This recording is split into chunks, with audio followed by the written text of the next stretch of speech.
Hi there everyone, hi!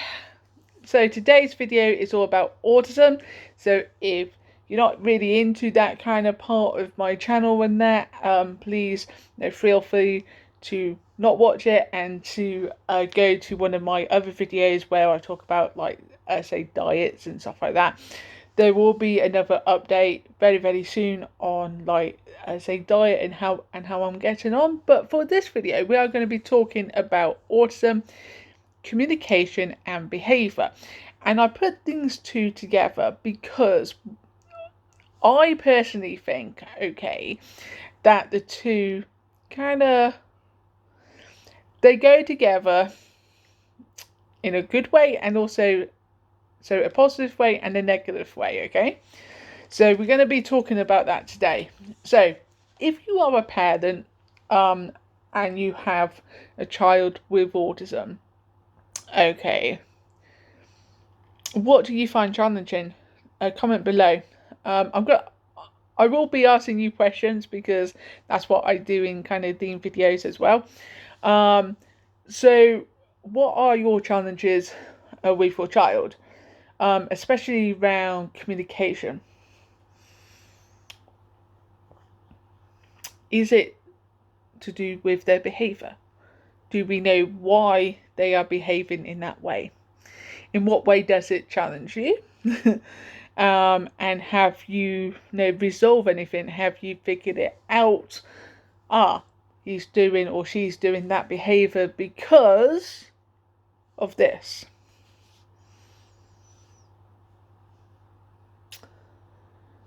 I spent a long time working with kids and young people and adults with autism, going and a lot of training with the companies like the schools and other companies that I work with, going on some specific autism training as well as challenging behavior training. And to be honest, this is what I think. Okay, communication. So whether your child is verbal or non-verbal or pre-verbal. See, there's actually three. Oh, does your child have a good understanding? That's kind of like the next question. So, one, is your child non-verbal or pre-verbal? Pre-verbal is kind of like they can say some words, but maybe it's like echolania. If you don't know what echolania is, it's where you repeat back words so they will hear it. So you may ask them a question like, okay, Bob, how was your day? And then the child or the young person will say, how was your day? Because they are hearing maybe the last thing that you said. I had this a lot because a lot of autistic children and adults will hear the last thing that you say to them. So I always tell this kind of story, and I will tell you, you may have heard it before, and I think it's taking things literally. Okay, so I was working in a special needs school many years ago, 1997, and basically I was working with this one child, and yeah, there was only about around about Matthew's age actually and Rebecca's age. And I said to this one child, they came out of the toilet, I said, have you washed your hands? And he said, hands. And I said, do you wash them? I said, you wash them in the toilet? Hands in the toilet? It's like, no.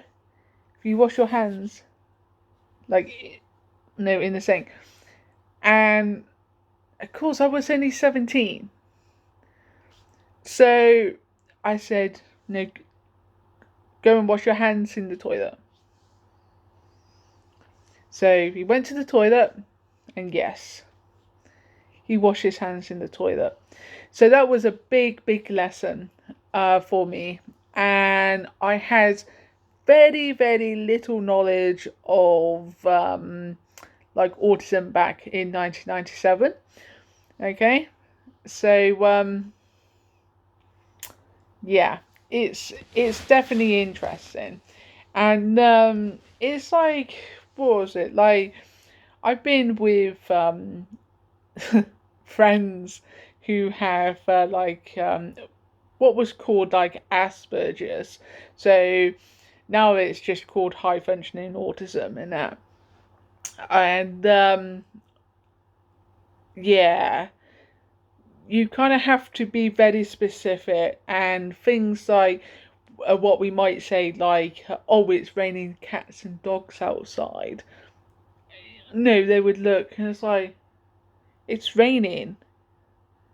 It's that's just, that's just silly. Cats and dogs don't go from the sky. Or like another example would be the house are on drinks are on the house. And again, they would say, but how are we meant to get up there? And depending on what was it, the person, they would answer kind of back in. I've had some really funny conversations, which is kind of, I've just been like, oh. And that's the same with like parents, and that's the same with teachers and everyone who work with kids and young people with autism and that.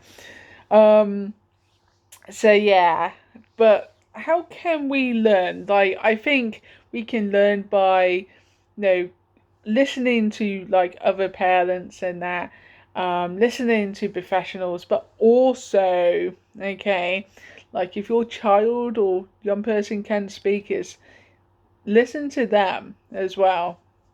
No, and don't beat yourself up. I mean, that's another one. No, don't beat yourself up. I can't beat myself up. That's just silly.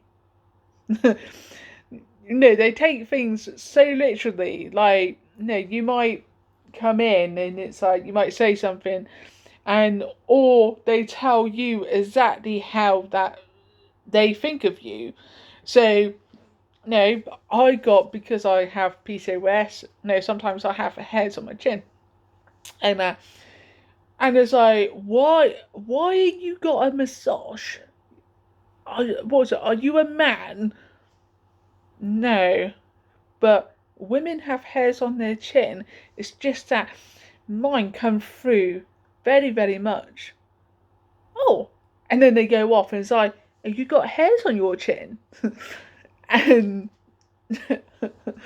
it's it's funny, and but it can get to a point whereby it's not funny, okay, when they are saying that a person is a fat, and no, it might be right, it might be logical to them that this person is fat, okay, so they are only telling them the truth.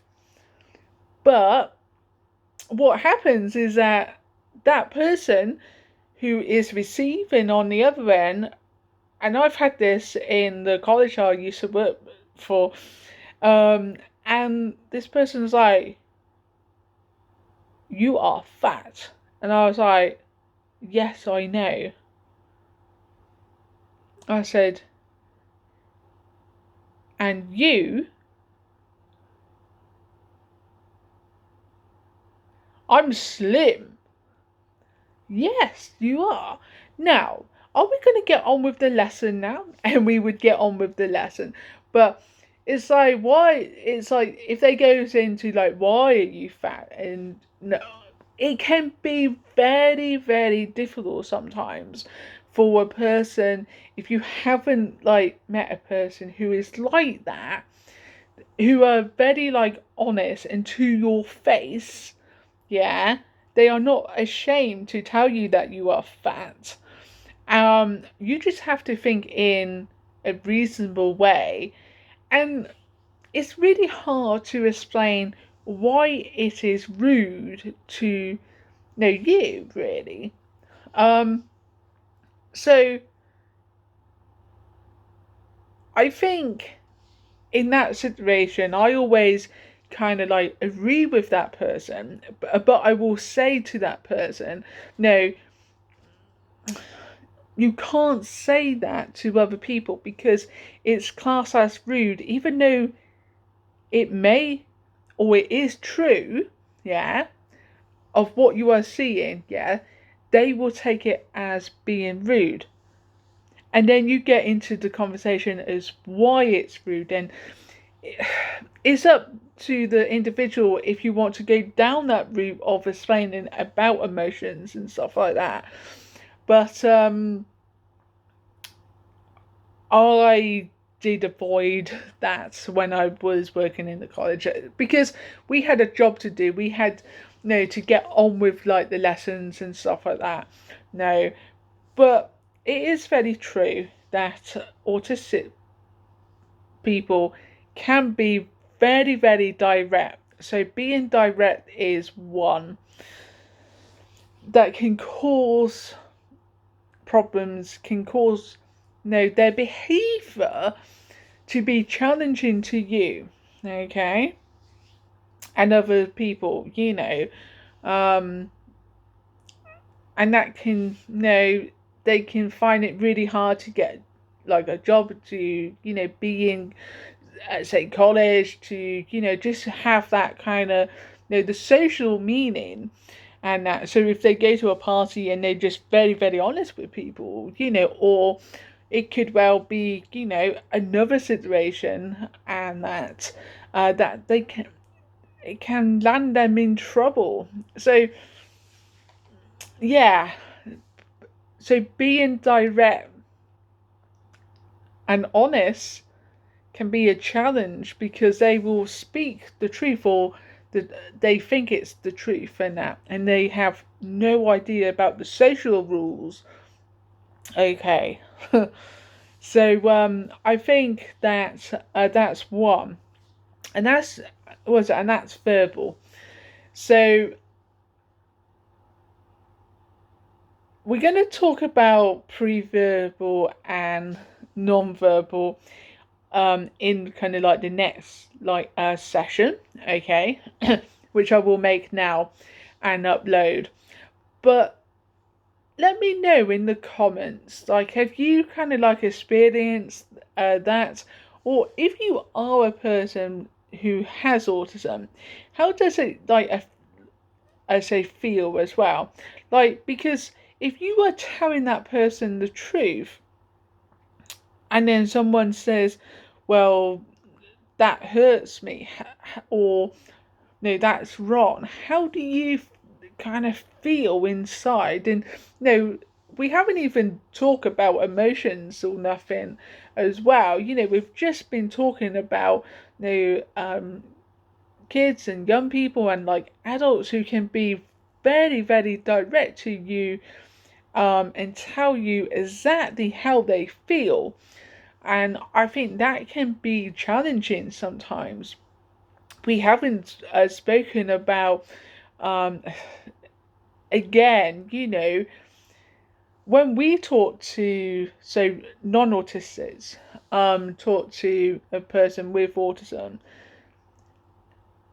how should we like speak? Should we speak like direct and to be honest?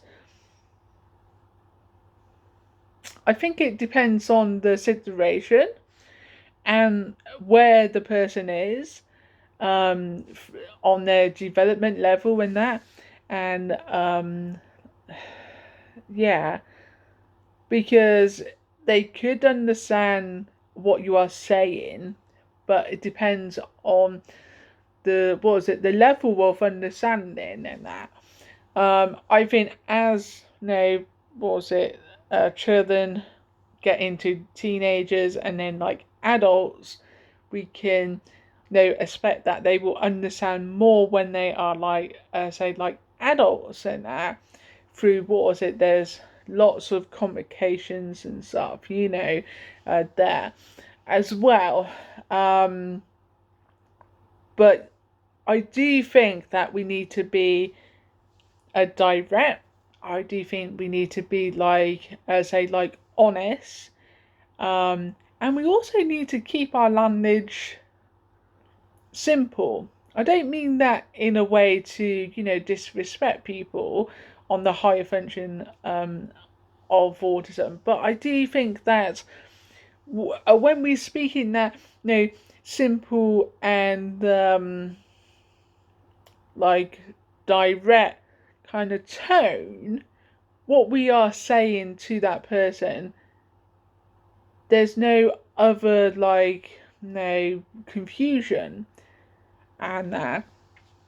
So yeah, it's difficult because I mean at the end of the day, you know, we could say, well, what the person going on a date, you know, will like respect. Well, we haven't even spoken about, you know, body language. What was it? There was a lot of people who don't understand body language or like emotions and feelings and that's something that, you know, what was it? I will go over in a different kind of video, but I do think that, what was it? We need to keep our language, you know, simple, and we need to be direct as possible, and just leave all the like other stuff, you know, the hidden communication, the what was it? The hidden kind of like jargons and stuff, you know, that we use, and you know, sayings and that, like, you know, the house are on the drinks are on the house, or look, it's raining cats and dogs out there, or no, something like that. No. So I hope you have enjoyed this video. It's quite a long one, I know, but the next video will be about, you know, helping people who are non-verbal and pre-verbal, and again we'll see about the behaviour part as well, because I think that video in itself could be 2 parts. I thought I'd do the one video where if you've got a child or a young person or a adult who are high functioning, there are very challenges like there. And again, that's to do with communication, like I said, and that can set off, so-called, challenging behaviour, and it could be that the responses to that can be done in so many different ways, and that social stories, just sitting down and explaining to that person or showing them, so actually I'm going to do a whole video on like social stories and stuff, and social kind of skills and that. I think that would be a very good video to do for you. But anyway, I'm going to go now. I'm going to probably upload this right away, and then I will do the next video. Not too sure when this video will come out. I might put the non-verbal and verbal one out first and then this video. I'm not too sure, but if I do put this one out, please do like it, and if you haven't already, subscribe to the channel and comment below. Okay, take care, and I will see you soon.